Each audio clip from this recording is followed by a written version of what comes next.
Pemerintah diminta membuat kebijakan afirmatif untuk mempercepat swasembada garam, sebab saat ini banyak kendala yang dihadapi petani garam, sehingga ada kesan memberi karpet merah untuk garam impor dalam memenuhi kebutuhan industri. Hal tersebut dikemukakan anggota DPR RI dari Dapil Bali Nyoman Parte Selasa 6 September dalam keterangan tertulisnya. Pemerintah, kata Parte, harus segera melakukan langkah afirmatif, memberikan dukungan teknologi, sebab garam bukan hanya untuk konsumsi. Garam dan turunannya sangat banyak, serta bisa untuk produksi kosmetik, farmasi, deterjen, makanan dan minuman, serta industri manufaktur lainnya. Ia mengungkapkan Indonesia berada di urutan ketiga negara dengan garis pantai terpanjang yang membentang sejauh 54.716 km. Posisi Indonesia berada di bawah Kanada dan Norwegia.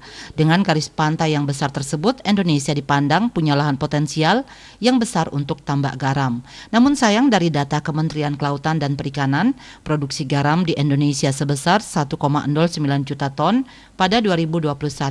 Jumlah tersebut turun 20,44% dari tahun sebelumnya yang sebesar 1,37 ton. Produksi garam tersebut juga hanya mencapai 61,9% dari target nasional yang ditetapkan pada 2021.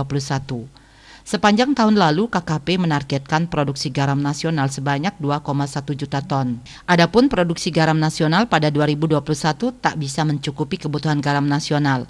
Karenanya pemerintah mengimpor garam hingga 2,83 juta ton pada tahun lalu. Ia menyebutkan ada banyak faktor yang menyebabkan rendahnya tingkat produksi garam nasional, mulai dari musim kemarau basah yang membuat produksi garam rakyat tidak optimal, pemanfaatan teknologi yang belum merata, ongkos produksi yang mahal, dan harga jual garam sering tak menentu. Selain itu, permasalahan lain yang kerap luput yaitu produk garam petani kecil sering terhambat perihal standarisasi dan kerap dihakimi kandungan NaCl-nya rendah, yang artinya tidak bisa memenuhi standar untuk kebutuhan industri. Dalam standarisasi dikeluarkan oleh Kementerian Perindustrian, syarat kandungan NaCl untuk perindustrian sebesar 97% sampai 99%, sedangkan produk garam lokal kandungannya 92%.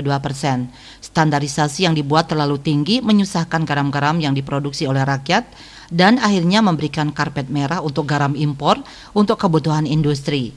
Padahal lanjutnya garam hasil produksi organik petani rakyat dari garis pantai Indonesia tidak hanya mengandung NaCl, namun kaya kandungan mineral yang sangat dibutuhkan manusia sehingga masuk sebagai kategori garam sehat.